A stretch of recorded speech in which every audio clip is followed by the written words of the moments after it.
Assalamualaikum warahmatullahi wabarakatuh. Hai semua, nama saya Bambang Maulana. Saya dari Prodi Studi Manajemen Informasi Kesehatan dan sekarang saya semester 6. Video ini khusus saya buat untuk memenuhi tugas yang diberikan oleh Ibu Rica Arjep Sintami MKes selaku dosen pengampu mata kuliah epidemiologi surveillance.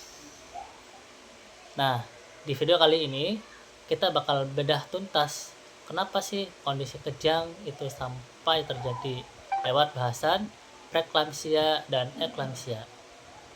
Oke, dan yang paling seru adalah kita bakal lihat bagaimana sebuah data kesehatan bisa menjadi pahlawan penyelamat nyawa bagi mereka semua. Yuk kita bahas tuntas.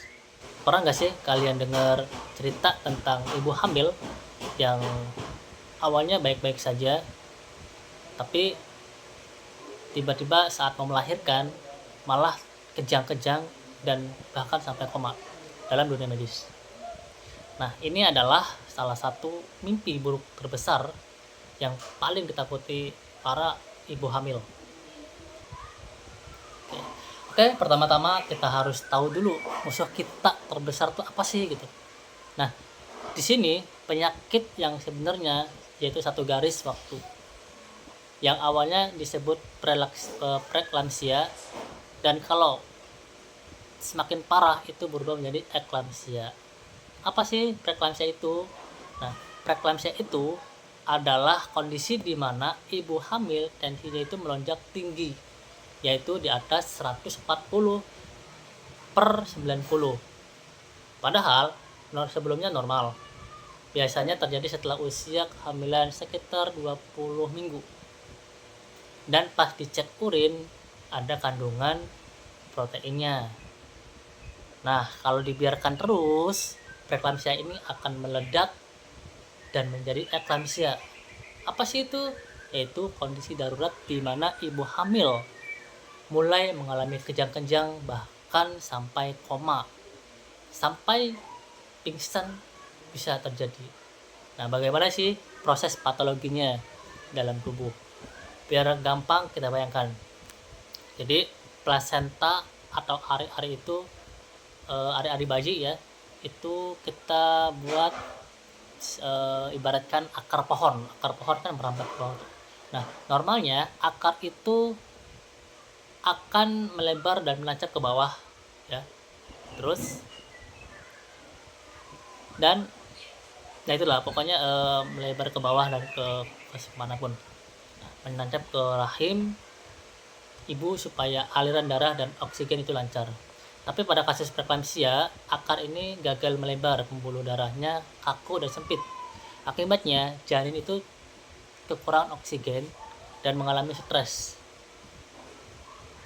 Karena stres itu, plasenta ini malah melepaskan zat beracun ke aliran tubuh atau darah si ibu. Nah, zat ini beracun yang merusak dinding pembuluh darah di seluruh tubuh ibu. Yang membuat tensi ibu itu melonjak ekstrim dan merusak ginjal, dan kalau pembekalannya sampai ke otak itu sampai kejang dan bahkan koma untuk beberapa hari. Oke, lanjut. Lalu apa sih hubungannya dengan jurusan saya yang sekarang yaitu manajemen informasi kesehatan dalam mata kuliah surveillance. Nah, teman-teman sekalian, eklamsi atau kejang itu adalah bom waktu. Nah, tugas kita sebagai perawat medis atau yang mengawasi data adalah menjinakkan bom sebelum bom itu meledak. Kita tidak memegang jarum suntik, tapi kita memegang radar bahaya lewat data rekam medis. Ya, lewat sistem surveillance aktif, kita mengumpulkan data si ibu hamil yang sejak trimester pertama. Jadi kita bisa memfilter data siapa saja yang punya faktor resiko tinggi Misalnya ibu yang punya gejala obesitas atau punya riwayat darah tinggi atau yang baru pertama kali hamil. Nah, begitu grafik kunjungan atau ANC menunjukkan tensi seorang ibu hamil naik sedikit saja dari tren biasanya, sistem data yang kita punya langsung berbunyi dan memberi alarm ke bidan atau dokter. Jadi kita bisa menyelamatkan nyawa ibu hamil bukan di ruang bersalin, tapi sejak dari meja data. Keren banget kan? Oke, jadi apa sih kesimpulannya? Jadi kesimpulannya, preeklamsia itu adalah silent killer yang sering terjadi tidak bergejala. Makanya buat para ibu hamil, yuk dirutinkan untuk selalu cek kehamilan agar datanya terpantau. Dan sebelumnya terima kasih banyak kepada Ibu Ica Arif Sintami MKes atas tugas yang diberikan kepada saya Bambang Maulana. Semoga video ini bermanfaat untuk kita semua. Jangan lupa like, komen, share, dan unsubscribe channel ini. Semoga channel ini bisa berkembang lebih maju dan lebih keren lagi. Saya Bambang Maulana, siap. Wassalamualaikum warahmatullahi wabarakatuh. Bye bye.